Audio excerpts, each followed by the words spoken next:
백성에게 이르되 두려워하지 말라. 하나님이 임하심은 너희를 시험하고 너희로 경외하여 범죄하지 않게 하려 하심이라. 아멘.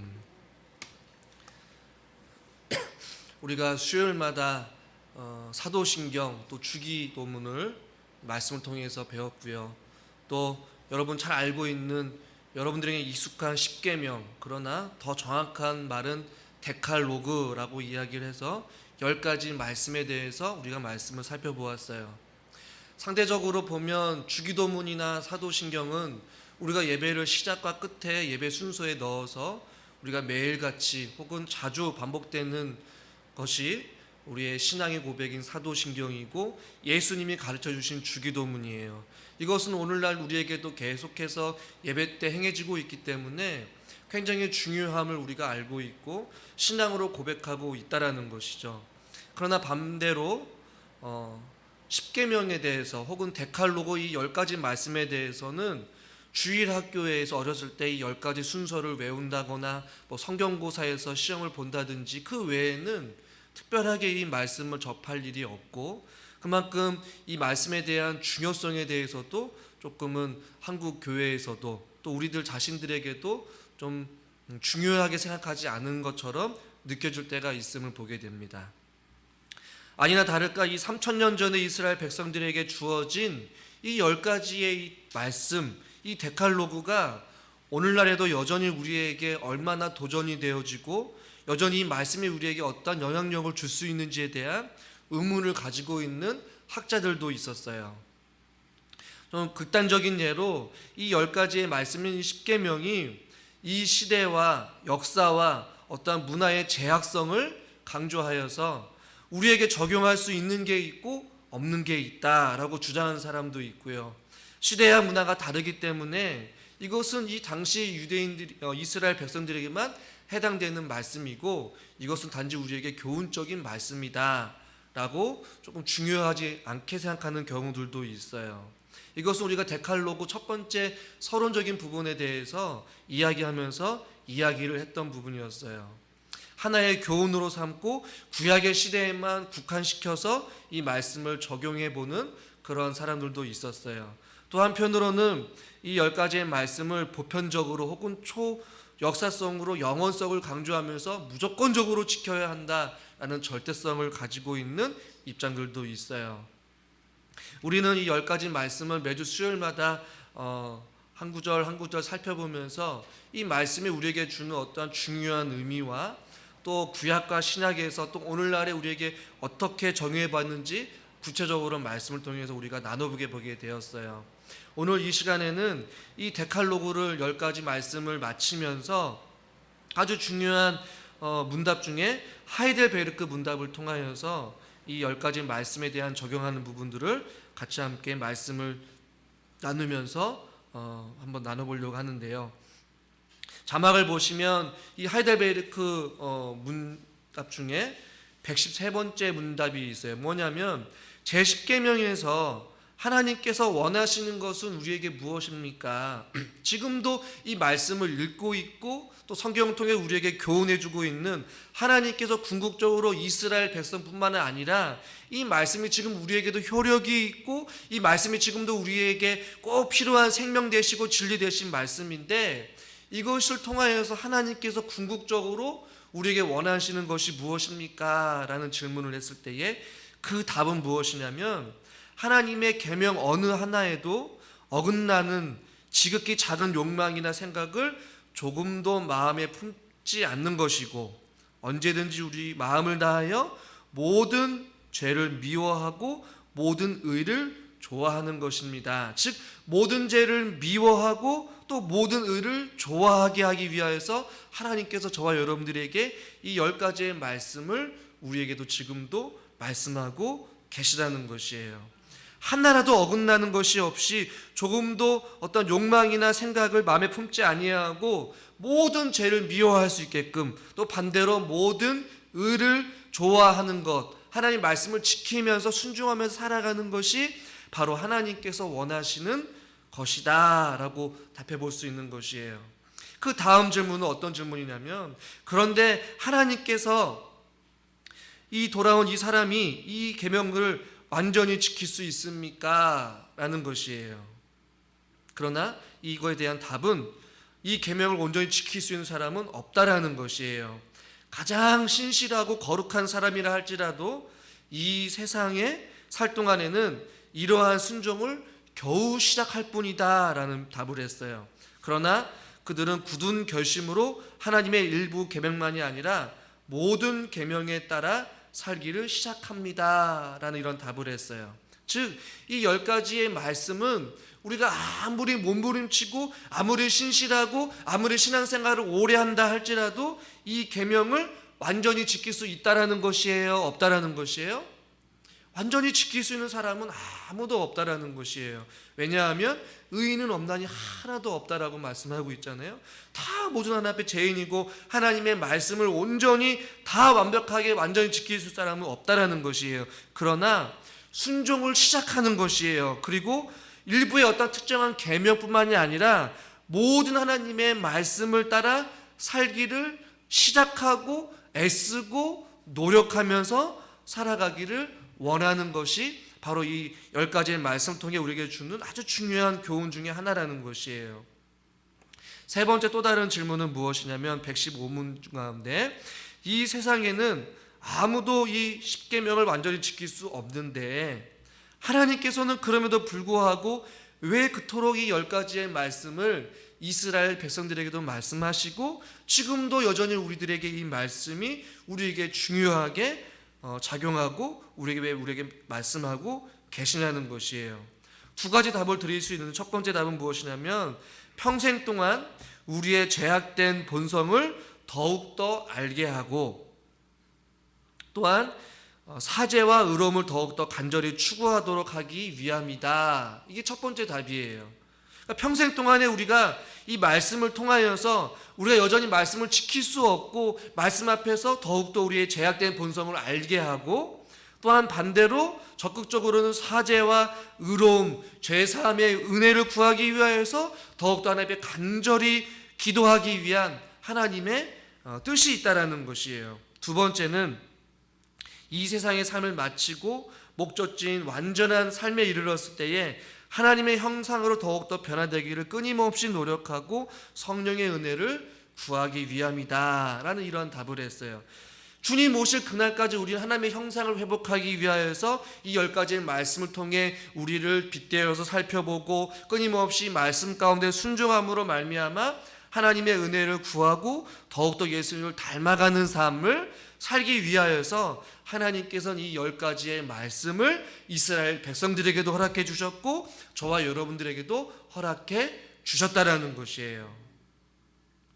즉 다시 한 번 더 결론을 말씀드리면 이 10가지의 말씀 10계명은 우리를 어떻게 보면 옥죄거나 어떻게 보면 우리를 힘들게 하거나 우리를 하여금 어떠한 신앙생활에 괴롭히기 위하여서 어렵게 하기 위하여서 불편하기 위하여서 하나님께서 우리에게 주신 것이 결코 아니라 우리를 죄와 사망 가운데서 살려주시고 하나님의 자녀로서 하나님의 은혜 가운데에 참된 자유함을 누릴 수 있도록 평안함을 누릴 수 있도록 하나님의 은혜와 사랑 가운데에 기쁨을 누릴 수 있도록 참된 평강을 허락해 주시도록 하나님께서 주신 자유의 헌장이라는 것이에요. 할렐루야.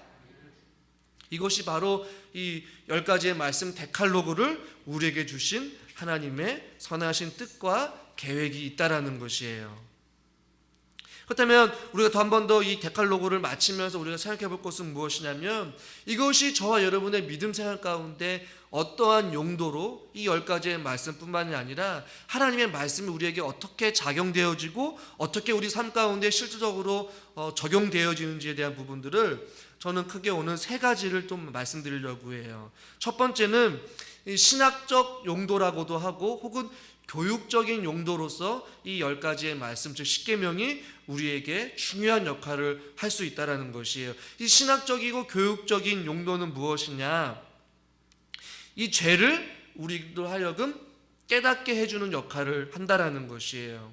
하나님의 말씀을 통하여서 즉 혹은 이 10가지의 말씀을 통하여서 우리가 얼마나 불의한지를 볼 수 있다라는 것이에요. 우리가 10가지 말씀을 통하여서 우리가 살인하지 말라, 간음하지 말라, 도둑질하지 말라, 하나님의 이름을 망령되이 일컬지 말라, 이런 여러 가지 말씀을 통하여서 우리가 하나님 앞에 이런 저런 일들로 인하여서 참 불의한 자구나, 죄인이구나, 이 하나님의 말씀을 통해서 말씀의 거울을 비췄을 때에 우리의 죄인된 모습, 우리의 불순종한 모습, 우리의 연약한 모습들을 어떻게 한다는 얘기예요? 깨달아 알게 해주시고 또한 발견하게 되고, 마치 우리가 거울을 통하여서 우리 얼굴에 뭐가 묻었는지 발견하듯이 진리의 말씀을 통하여서 우리가 죄인인 것을, 이게 잘못됐다라는 것을 우리가 발견하고 깨달아 알게 해준다라는 것이에요. 이 10가지의 말씀은 결국에는 예수 그리스도에게 이끌어주는 아주 중요한 교육적인 역할을 한다라고 성경 우리에게 말씀해주고 있어요. 갈라디아서 3장 24절 말씀을 같이 한번 화면을 통해서 한번 읽어봅시다. 이같이 우리로 하여금 보니까 율법이 우리를, 즉 10가지의 말씀이 혹은 율법이 우리를 그리스도께로 인도하는 초등교사가 되어준다라고 말씀하고 있어요. 즉 하나님의 말씀이, 이 10가지의 말씀이 저와 여러분으로 하여금 비록 죄인인 것을 발견하게 되고 우리는 죽을 수밖에 없는 자라는 걸 깨달아 알아갈 때에 말씀을 통하여서 예수님께로 이끌어가는, 즉 예수 그리스도가 우리에게 필요하고 우리의 유일한 구원자이시고 우리를 죄와 사망 가운데서 건져내어 주실 유일한 분이라는 것을 알게 해주는 초등교사가 되어주는, 가장 기초를 알려줄 수 있는 그런 역할을 하는 것이 바로 무엇이 하는 것이에요? 우리가 말씀을 통해서 배운 이 데칼로그, 하나님의 말씀이라는 것이에요. 우리로 하여금 믿음으로 말미암아 의롭다함을 얻게 하는 역할을 하는 것, 신학적인 혹은 교육적인 의미로 쓰이는 것이 바로 이 10가지의 말씀이라는 것이에요. 오늘 우리가 읽은 본문 출애굽기 20장 20절 말씀도 동일하게 말씀하고 있잖아요. 우리 본문을 다시 한번 읽어보도록 하겠습니다. 20장 20절 말씀. 모세가 하나님이 임하심은 너희를 시험하고, 여기서 말하는 너희를 시험한다라는 얘기는 테스트한다는 얘기예요. 말씀을 통해서 너희들이 어떠한 상태인지, 너희들이 시험을 통하여서 너희들의 믿음이 좋은지 안 좋은지, 너희들이 하나님 앞에 어떠한 존재를 테스트한다, 너희를 시험한다라고 말씀하고 있는 것이에요. 말씀 앞에 섰을 때에 우리가 죄인인 것을 깨닫게 해주고, 말씀을 통하여서 그리스도가 필요하다는 것, 그리고 율법이 우리를 그리스도께 인도하는 초등교사가 되어서 예수 그리스도를 찾게 하고 예수 그리스도를 믿게 하는 그런 놀라운 역할을 하는 것이 바로 이 데칼로그의 말씀인 줄 여러분 믿으시길 바랍니다. 그래서 바울은 이런 고백을 해요. 로마서 7장 7절에 보니까 그런즉 우리가 무슨 말을 하랴, 율법이 죄냐? 그럴 수 없느니라. 다음 같이 한번 읽어볼까요? 율법으로 말미암지 않고는 못하였으니.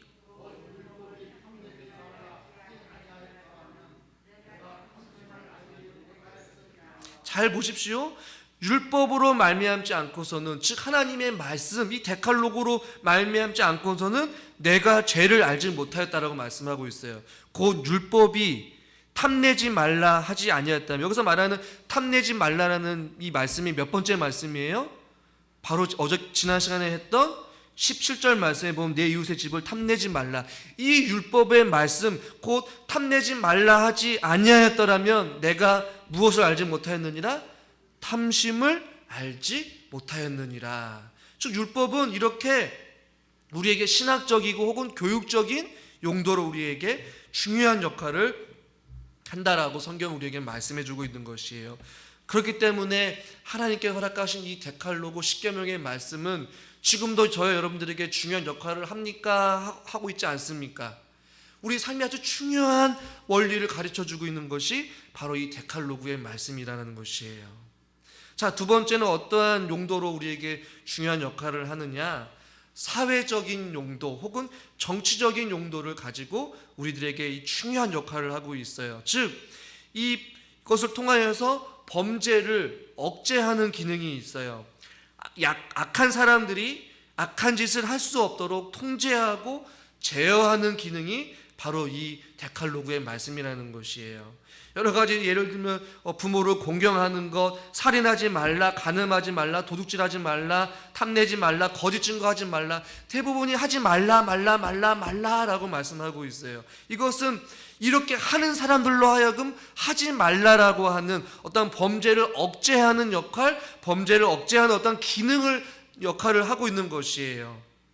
디모데전서 1장 9절부터 우리 10절까지 같이 한번 말씀을 한번 읽어볼까요? 알 것은 이것이니 율법은 옳은 사람을 위하여 세운 것이 아니요 오직 불법한 자와 복종하지 않은 자와 경건하지 아니한 자와 죄인과 거룩하지 아니한 자와 망령된 자와 아버지를 죽인 자와 어머니를 죽이는 자와 살인하는 자며 음행하는 자와 남색하는 자와 인신매매를 하는 자와 거짓말하는 자와 거짓 맹세하는 자와 기타 바른 교훈을 거스르는 자를 위함이니. 뭐예요? 이 율법이 말하는 것, 이 순서의 나열을 보세요. 살인, 간음, 도둑, 거짓 증거하지 말라, 그 다음에 탐내지 말라, 이런 어떠한 10가지 말씀의 뒷부분에 있는 것을 함축적으로 지금 디모데전서 1장 9절에서도 동일하게 말씀하고 있는 것이에요. 즉 이 10가지의 말씀은 범죄를 억제하는 기능을 갖고 있는 것이에요. 이것은 옳은 사람을 위하여 세운 것이 아니라 죄인 중에 괴수인 저와 여러분들을 위하여서 불법한 자, 복종하지 아니하는 자, 경건하지 아니하는 자, 죄인과 거룩하지 아니하는 자, 망령된 자를 위하여서 허락해 주신 그 말씀이라는 것이에요. 이러한 법이 있으면 사람들은 마음대로 행동할 수 없다라는 것이에요. 여러분, 우리가 교회로 오가는 그 길 가운데에 화목원 앞에 있는 그 카메라가 하나 있잖아요. 이 30km로 카메라가 속도가 제한되어 있어요. 그 전까지는 사람들이 열심히 빠른 속도로 달렸지만 그 카메라를 통하여서 많은 사람들이 그 카메라 앞에서 30km로 속도를 확 줄이면서 가는 것은 뭐예요? 속도를 제어하는 것이에요. 마찬가지로 우리가 하나님 법 없이 살아가는 망나니와 같고 죄인 중에 죄인이 우리들이 살아갈 때에 법을 통하여서 이것이 잘못된 것이다, 너희는 멈춰야 된다, 하지 말아야 된다, 이것은 하나님이 기뻐하는 것이 아니다라고 말씀해주는 그런 역할을 하는 것, 사회적으로 어떤 하나님의 질서 아래 살아갈 수 있는 중요한 역할을 하는 것이 바로 하나님의 이 생명의 말씀, 이 데칼로그의 말씀의 역할이라는 것이에요. 이것이 없다면 우리들은 자유분방하게 우리는 우리의 멋대로 살아가는 그러한 삶을 살아갈 수밖에 없다라는 것이죠. 그러나 이 10가지의 말씀뿐만 아니라 하나님의 말씀은 우리를 통하여서 우리의 삶을 제어하고 또한 통제하고 주님의 말씀에 굴복하면서 주님의 주신 그 진리 안에서 참된 자유함과 기쁨을 누릴 수 있는 것이에요. 우리가 모든 사람들이 법을 지킬 때에 사회가 안정적이고 또 우리가 안정하게 살아갈 수 있고 우리 안에 또 질서가 있고 행복이 있고 즐거움이 있는 것이에요. 그것을 지키지 않기 때문에, 어기기 때문에 사고가 나고 사건이 일어나게 되고 범죄가 일어나게 되는 것이에요. 마찬가지로 우리가 하나님의 법 아래에 있을 때에 우리가 하나님의 말씀을 온전히 지킬 때 그 안에 참된 기쁨과 참된 자유함과 하나님의 은혜가 있게 될 줄 주님의 이름으로 간절히 축원합니다. 마지막 세 번째는 이 10가지의 말씀이 어떤 역할을 하느냐, 도덕적 혹은 규범적인 용도를 가지고 있어요. 이 규범적이라는 얘기는 뭐냐면 구원받은 성도들이 어떻게 보면 삶의 규범 혹은 삶의 지침서의 역할을 하는 것이 이 10가지의 말씀의 중요한 핵심들을 가지고 있다는 것이에요. 하나님을 경외해야 하는 삶을 살아가는 길을 알려주는 마치 지도와 같다라는 것이에요. 하나님이 원하신 바를 우리에게 날마다 보여주고 깨닫게 해주시면서 삶의 다양한 원리들을 우리들에게 알려주시고 그 말씀대로 살아갈 수 있게끔 우리를 안내해주는 어떠한 삶의 규범서 혹은 지침서와 같은 중요한 역할을 가지고 있는 핵심적인 내용이 바로 이 데칼로그 10가지의 말씀이라는 것이에요. 성령으로 말미암아 구원받은 자들이 생명의 성령의 법을 통하여서 순종함으로 살아가는 것이에요. 하나님과 이웃을 어떻게 사랑하고 어떻게 순종하는지에 대한 그 안내서와 같은 것, 사랑의 지침서와 같은 것이 바로 이 10가지의 말씀이라는 것이에요. 그리고 다윗은 이 하나님의 말씀을 찬양하면서 시편 19편 7절과 8절에서 이러한 말씀을 전하고 있어요. 어떠한 말씀인지 한번 같이 한번 읽어봅시다. 여호와의 율법은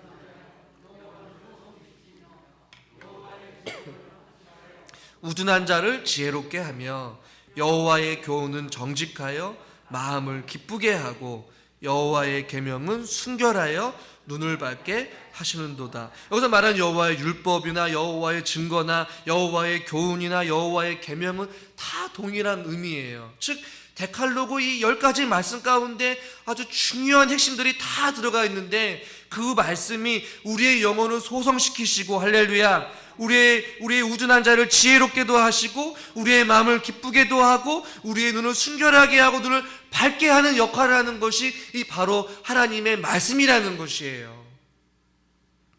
그 때문에 이 10가지의 말씀은 우리에게 너무나도 지금도 중요한 역할을 해주는 생명 되시고 진리 되신 말씀인 줄 여러분 믿으시길 바랍니다. 그동안 우리가 수요예배를 통하여서 이 데칼로그 10가지의 말씀을 우리가 읽었어요. 하나하나 우리가 다 지금 다 생각나는 건 아니겠지만 저는 기회가 될 때마다 나중에 10년, 20년 후에 또 이 말씀을 전할 기회가 있으면 또 전하고 싶어요. 우리가 이 말씀을 날마다 묵상하고 기억하면서 우리 마음판에 새기고 우리 삶의 중요한 원리로서 우리가 어느 순간순간에도 이 말씀을 삶 가운데 적용하고 말씀대로 우리가 순종하며 살아갈 때에 우리 안에 놀라운 하나님의 풍성한 은혜와 주 안에서 주시는 참된 기쁨과 자유함의 은혜가 또 평강의 은혜가 있기를 저는 주님의 이름으로 간절히 축원합니다. 기도하겠습니다. 하나님 아버지, 우리가 수예배를 통하여서 오랜 시간 동안 데칼로그 이 10가지 하나님의 생명 되시고 진리 되신 말씀을 한 구절 한 구절 살펴보게 되었습니다. 비록 3000년 전에 이스라엘 백성들에게 허락하신 말씀이었지만 지금도 하나님의 말씀이 살아있고 운동력이 있어서 우리에게 절대적으로 필요한 하나님의 생명 되시고 진리 되어 주시는 하나님의 말씀인 줄 믿습니다. 이 생명의 말씀 우리 가슴판에 깊이 새기게 하여 주시옵시고 삶의 모든 영역 가운데 우리가 말씀을 온전히 잘 적용하여서 말씀대로 순종하며 살아갈 때에 말씀을 통해 주시는 풍성한 하나님의 은혜와 또 기쁨을 우리가 충만하게 받아 누릴 수 있는 크신 능력과 은혜를 허락하여 주시옵소서. 예수님의 이름으로 감사하며 기도드리옵나이다. 아멘.